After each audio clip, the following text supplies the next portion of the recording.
अस्सलाम वालेकुम। वालेकुम अस्सलाम। प्रोजेक्ट रेल का एग्ज़ाम शनिचर को तुम लोग दे चुके हो, ठीक है ना। आज उसी क्वेश्चन के ऊपर हम लोग जो है डिस्कशन करेंगे, उसका हम जवाब बताएंगे। बात समझे? एक एक सवाल हम पढ़ते जाएंगे, उसका जवाब बताते जाएंगे। तुम लोग चाहो तो उसको अपनी कॉपी में नोट कर सकते हो, लिख सकते हो। बात समझ गए? चलो ठीक है, ज़्यादा बात ना करते हुए हम लोग डायरेक्ट आ जाते हैं सवाल नंबर 1 में। सवाल नंबर 1 है, इंशाइया किस ज़बान का लफ्ज़ है? इंशाइया किस ज़बान का लफ्ज़ है? अलिफ अंग्रेज़ी, बी यूनानी, जीम अरबी, दाल फ़ारसी। सही जवाब क्या होगा? सही जवाब हो जाएगा ऑप्शन जीम अरबी। ऑप्शन जीम अरबी। सवाल नंबर 2। सवाल नंबर 2 है, सर सैयद ने यह मज़मून किस अंदाज़ में लिखे हैं? यह मज़मून लिखा है, सवाल ही गलत दिया है। क्वेश्चन सेट करने वाला ये पता नहीं कौन महारथी है। यह मज़मून मतलब कौन मज़मून, पता नहीं चल रहा है ना। यहाँ पे लिखना चाहिए था कि सर सैयद ने मज़मून गुज़रा हुआ ज़माना या इंशाइया गुज़रा हुआ ज़माना किस अंदाज़ में लिखे हैं। यहाँ पे यह मज़मून मतलब कैसे समझेगा स्टूडेंट भाई, कौन सा मज़मून है ना। यहाँ पे होना चाहिए था सर सैयद ने मज़मून गुज़रा हुआ ज़माना या इंशाइया गुज़रा हुआ ज़माना किस अंदाज़ में लिखे हैं, किस अंदाज़ में लिखा है। ऑप्शन अलिफ नसरी, यहाँ नसरी भी गलत लिखा हुआ है। ऑप्शन बे अफसानवी, ऑप्शन जीम गज़ल, ऑप्शन दाल नज़्म। सही जवाब हो जाएगा ऑप्शन बे अफसानवी। क्या होगा? अफसानवी। क्या होगा जवाब? अफसानवी। अरे बोलो ना जी। अफसानवी। आप बोलने बोल रहे हैं, बोल दो। सर सैयद ने मज़मून गुज़रा हुआ ज़माना किस अंदाज में लिखा है? अफसानवी। अफसानवी। सवाल नंबर 3, सर सैयद अहमद खान कहाँ और कब पैदा हुए? ऑप्शन अलीफ दिल्ली 1817 ईस्वी। सही जवाब यही होगा, दिल्ली में 1817 ईस्वी में। सर सैयद अहमद खान कहाँ पैदा हुए? दिल्ली में। कब पैदा हुए? 1817 में। ऑप्शन अलीफ सही जवाब हो जाएगा, ठीक है। सवाल नंबर 4, जिससे किसी काम का करना या होना समझा जाए उस कलमा को क्या कहते हैं? जिससे किसी काम का करना या होना समझा जाए उस कलमा को क्या कहते हैं? ऑप्शन अलीफ फसल, यहाँ फसल लिखा हुआ है। आप क्वेश्चन सेट करने वाला गलत लिख के दिया था, या हो सकता है कि टाइप करने वाला गलत टाइप किया है। ये फसल नहीं होगा, होगा फेल। क्या होगा? फेल। फे ऐन लाम फेल। और सही जवाब यही होगा, फेल। जिससे किसी काम का करना या होना समझा जाए उस कलमा को क्या कहते हैं? फेल कहते हैं। सही जवाब ऑप्शन अलीफ, ऑप्शन ए, ठीक है। आगे सवाल नंबर 5, मंजिल का जमा लिखें। मंजिल का जमा लिखना है, बहुवचन प्लूरल।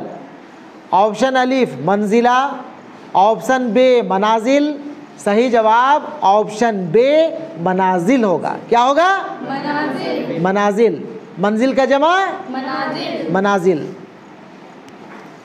सवाल नंबर 6, मुहावरा गले का हार होना का मानी लिखें। गले का हार होना, इसका मानी क्या होता है? पहला पीछे पड़ना, बी भाग जाना, जीम भरोसा करना, दाल दिल लगाना। गले का हार होना इसका मतलब हो जाएगा पीछे पड़ना। ऑप्शन अलीफ क्या होगा? पीछे पड़ना। सवाल नंबर 7, लफ्ज़ एतमाद का मानी लिखें। यहाँ लिखने बोल रहा है और ऑप्शन दिया हुआ है। वाह अरे क्वेश्चन सेटर, इत्माद का मानी ऑप्शन अलीफ भरोसा, बी घमंड, जीम कंजूस, दाल पागल। सही जवाब हो जाएगा ऑप्शन अलीफ भरोसा। इत्माद करना, भरोसा करना, होता है कि नहीं होता है? ऑप्शन अलीफ। सवाल नंबर 8, सर सैयद अहमद खान की वफ़ात कब हुई? इसके पहले इम्तहान में पूछा था सर सैयद अहमद खान कब पैदा हुए, है ना? इस बार पूछा है वफ़ात कब हुई, यानी इंतकाल कब किए। ऑप्शन अलीफ 1898, ऑप्शन बी 1875, ऑप्शन जी 1880, ऑप्शन दाल 1890। कब इंतकाल किए थे? 1898। ऑप्शन अलीफ 1898।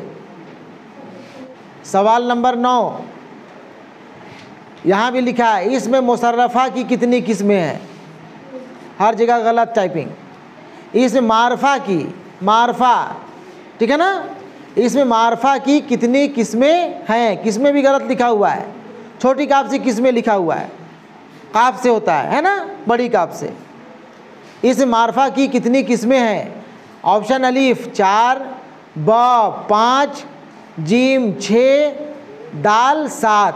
सही जवाब हो जाएगा ऑप्शन बे 5। क्या होगा? 5। इस मारफा की कितनी किस्में हैं? 5 किस्में हैं। ठीक है। सवाल नंबर 10, अलीगढ़ मुस्लिम यूनिवर्सिटी के बानी कौन हैं? बानी, फाउंडर, शुरू करने वाले। ऑप्शन अलीफ मोहम्मद हुसैन आज़ाद, ब सर सैयद अहमद खान। आगे बढ़ने की ज़रूरत नहीं है। सही जवाब ऑप्शन ब सर सैयद अहमद खान। ठीक है ना?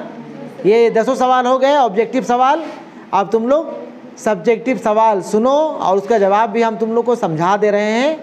यहाँ पे अभी लिख पाना जो है वो मुमकिन नहीं हो पाएगा, छोटा सा बोर्ड है और सभी जवाब को लिख भी नहीं पाएंगे। तुम लोग को बतला दे रहे हैं, तुम लोग किताब से ढूंढ ढूंढ के लिख लोगे। ठीक है ना? सब्जेक्टिव सवाल जिसे हम लोग उर्दू में कहते हैं मौजूई सवालात। मौजूई यहाँ लिख दिया है, मौजूई भी गलत लिखा हुआ है, आयन के साथ छोटी ये लगेगा, मौजूई। Section B. सवाल नंबर 11 है दिल पाश पाश होना मुहावरा का मानी लिखें। 2 नंबर का सवाल है, दिल पाश पाश होना का मानी होगा? दिल टूट जाना, दिल बैठ जाना। ठीक है ना? दिल पाश पाश होना, दिल बैठ जाना। सवाल नंबर 12, बूढ़े को अपनी कौन कौन सी बातें याद आई? बूढ़ा जो है जब सपना देख रहा था, ख्वाब में था, उस वक्त उसे कौन कौन सी बातें याद आ रही थी? वो अपना बचपन का ज़माना याद करता है, अपना लड़कपन का ज़माना याद करता है, अपना जवानी का ज़माना याद करता है, अपना अधेड़पन का ज़माना याद करता है। जो भी वो याद करता है उसे शॉर्ट में लिखना है कि बूढ़े को अपनी कौन कौन सी बातें याद आई। बूढ़े को अपने बचपन का ज़माना याद आया, लड़कपन का ज़माना याद आया, ठीक है ना, जवानी का ज़माना याद आया और अधेड़पन का ज़माना याद आया। शॉर्ट में इतना ही लिखोगे, लड़कपन का ज़माना, जवानी का ज़माना और अधेड़पन का ज़माना। चूँकि 2 नंबर का सवाल है और इसका जवाब बहुत तफसील से लिखने की ज़रूरत नहीं है। सवाल नंबर 13 है बूढ़े को देखकर भाई बहन की क्या कैफियत थी? बूढ़े को देखकर भाई बहन की क्या कैफियत थी? क्या कैफियत हो गई थी बूढ़े को देख करके? बूढ़े को देखकर भाई बहन की क्या कैफियत थी? सवाल नंबर 14, गली हड्डियों से क्या मुराद है? गली हड्डियों से क्या मुराद है? क्या मानी है गली हड्डियों के? सवाल नंबर 15, माँ ने लड़के को क्या नसीहत की? माँ ने लड़के को क्या नसीहत की? यह भी सवाल उसी से है, गुजरा हुआ ज़माना से। माँ लड़के को क्या नसीहत करती है? जब लड़का को होश आ जाता है और उसे पता चलता है कि हम ख्वाब में थे, ख्वाब में बूढ़ा हो गए थे, और जब बच्चा ये लड़का जो है अपना सारा वाकया, ख्वाब वाला किस्सा अपनी माँ को सुनाता है, तो माँ क्या नसीहत करती है उसे ही लिखना है, ठीक है ना। और आखिर में सवाल नंबर 16, मानी के लिहाज से इस्म की कितनी किस्में हैं, माँ मिसाल लिखें। मानी के लिहाज से इस्म की कितनी किस्में हैं, ग्रामर पोर्शन में जाओगे, कवायद हिस्सा देखोगे, वहाँ पे इसका जवाब मिल जाएगा, ठीक है। चलो अभी तुम लोग जो है इम्तहान में जो लिखे थे सो लिखे थे, अभी फिर से तुम लोग जो है किताब खोल करके इसका सही सही जवाब लिख करके हमको दिखाओ, ठीक है ना। जी सर। ठीक है।